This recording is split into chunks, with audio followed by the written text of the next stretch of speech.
Good morning. I'm Monique Klein here at the GBTA broadcast studio, and with me this morning, he's back. Daniel Finkel. I'm back. He's back. Who's the Chief Travel Officer for TripActions. Daniel, welcome back. Thank you. It's so good to see you as always. And it's good to see you too. Thank you. Late night? Too late, unfortunately. And so if I am a bumbling idiot up here, I apologize. You would never do that. You look great, and it's, as always, great to see you and to be with you. Yeah. So, TripActions just raised $275 million for an increased valuation of $7.25 billion. Yes. After seeing revenue drop to zero. Tell us about that journey. What a journey it was. Oh my gosh. I mean, it has been, for all of us, of course, but it has been 18 months for sure. But I think what really got us at TripActions through this were, it was sort of twofold. One is we've always had this very myopic focus on the traveler, on the end customer. And so we really kept that front and center in our entire journey throughout the pandemic. And I think the other thing was we have this amazing ability within TripActions to adjust, to pivot, to adapt on a dime. And so it's this combination of being able to really adjust all of our resources in real time to meet the needs of our customers that really allowed for sort of explosive growth. And a couple examples are, in the beginning of COVID, I think we were the first to roll out a whole suite of COVID-related products that allowed our customers in real time to get reproduction rates, to understand all of the restrictions, the rules that were changing in real time, and we put that front and center in the app for our customers to see. Another example, we saw in the beginning, obviously, there were so many unused credits out there. Just with our customers alone, there were millions and millions of dollars sitting out there. And so what we really wanted to invest in is the automation and the ability to use those unused credits in real time. And so, again, I think we still may be the only TMC that does this, but our users in the app can see all of their unused credits. They can apply them to future tickets. They can apply partial credits. And again, this is all automated in real time.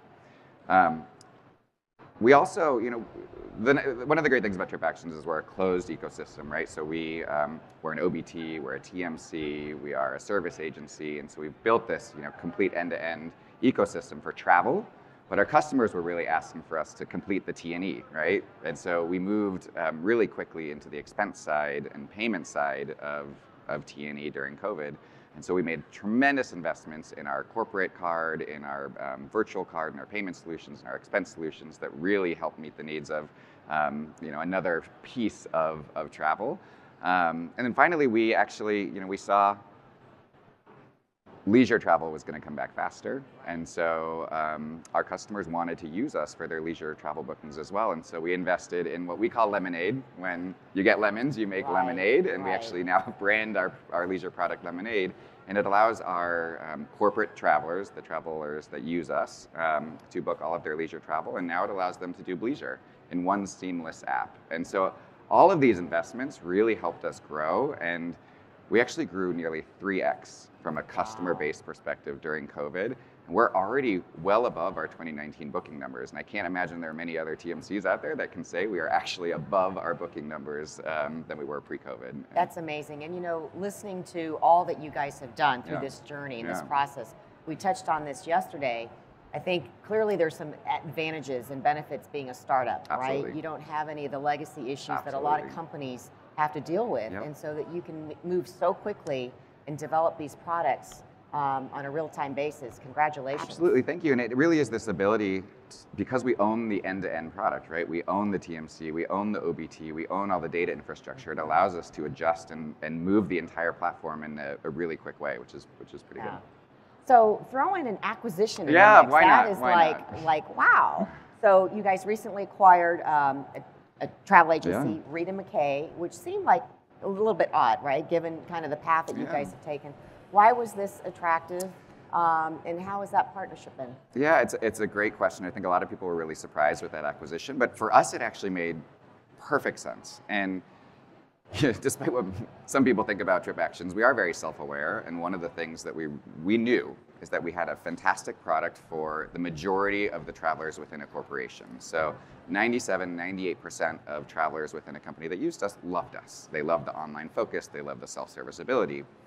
But there was this 2%, the C-suites, the VIPs, the board members, the EAs that really wanted high-touch, bespoke service. And so what we did is we knew that wasn't core to who we were, and so we wanted to actually find a partner, find an agency that was their specialty, that was the ability, that they had the ability to provide that really high-touch, bespoke service. And so there was really no better agency out there than Reed & Mackay. They are the best VIP agency. They specialize in law firms and banks and really the high-touch customers. And so we've now, only 6-7 months later, have built an integrated solution so that our VIP users within TripActions can still use the TripActions technology, they can still use the TripActions OBT, but they're actually serviced by Reed & Mackay agents, and they get that really, high-touch, handheld experience that these C-suites are looking for. And so this allows us to, actually meet the needs of any customer in any segment, any user within an organization in a pretty seamless manner, which is really exciting. And we've actually recently transitioned all of the TripActions meetings and events service over to Reed & Mackay as well, because again, that's what they do. Their specialty is that high-touch service. And so we want to make sure that we actually allocate the services and products across the organizations where it makes sense. So it's been really exciting. It's been a great story. And, despite what people think, our cultures are actually very similar. They're very tech-forward. They have built amazing technology themselves. And so it's been a really, really amazing and seamless integration of teams, cultures, companies, et cetera. That's great. Yeah. What about global? What about international? How's the global marketplace, and how does TripActions fit into that space? It's a great question. We spend a lot of time thinking about global, and we support large multinational corporations who have employees based all over the world. So global is a huge focus for us. Actually, a large part of my team focuses on building the global infrastructure to support those multinational corporations. So we sort of started with the infrastructure to be able to support our global multinational corporations based in the US, but have since expanded our go-to-market focus outside of North America. And so we are growing our European base substantially. Organic TripActions, but Reed & Mackay is a UK-based agency with a huge presence in Europe, and so growing that. But we are continuing to expand our focus on Europe. We're adding a tremendous amount of resource, time, people in the region to actually continue to grow, and it's been a really fun journey. Wow. I mean, you guys have got a lot going on. Yes. It sounds very exciting, maybe exhausting. It is. But exhilarating, It right? is. Yet somehow I still find the 2 a.m. Party nights. So given all that, what is next for TripActions, and what do you see for 2022? It's a great question. We touched on global, and I think global growth is definitely something that we're going to continue to do organically, inorganically. We're going to find those opportunities that make sense for us, absolutely. One thing that I think is really interesting, and this touches on what we've built and sort of where I think the industry's headed, I think there's a new category of travel that's emerging within business travel, and we call it group travel.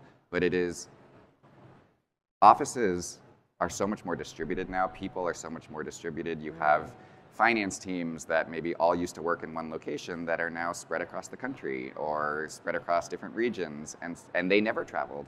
You have engineers at tech companies that never used to travel. And so there's all these new use cases for travel that are emerging, and we've built a whole suite of self-service technology that allows those travelers to come together seamlessly, through a booking tool in the app.